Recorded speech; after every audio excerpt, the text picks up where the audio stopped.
So looking at what the three main benefits of having your automation tests as part of your CI/CD pipelines, right? The first one, as I was mentioning earlier, is all about getting the feedback of your success or failures or risks sooner or faster back to the development team, right?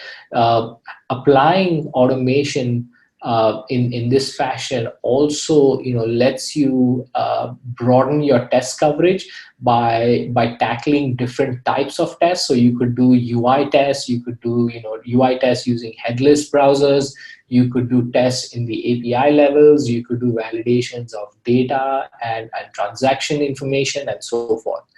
And ultimately, what that does is it raises the overall confidence in the delivered software from your team, right? And as I was mentioning earlier, that is the key essence, right?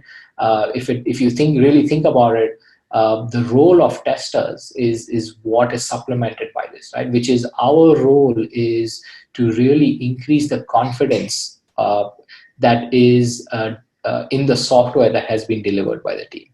I also think the key benefit of getting automation here is really opening up capacity and bandwidth for testers to really go do the manual, exploratory testing as well.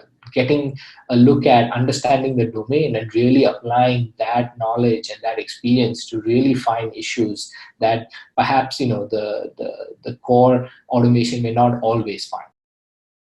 So key takeaways from this particular introduction, I would say, is obviously just manual testing is not enough to be able to respond to the demand and challenge of executing tests faster, right?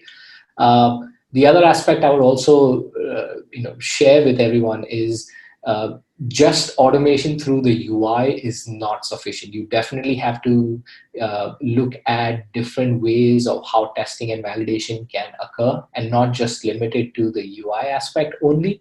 And ultimately, testing in CI/CD allows for both of these things to happen, right? And ultimately, the goal being freeing up your bandwidth of your tester for them to go ahead and do more exploration and find interesting issues that can only be done by really engaging with the application under test and applying the domain knowledge that you build up.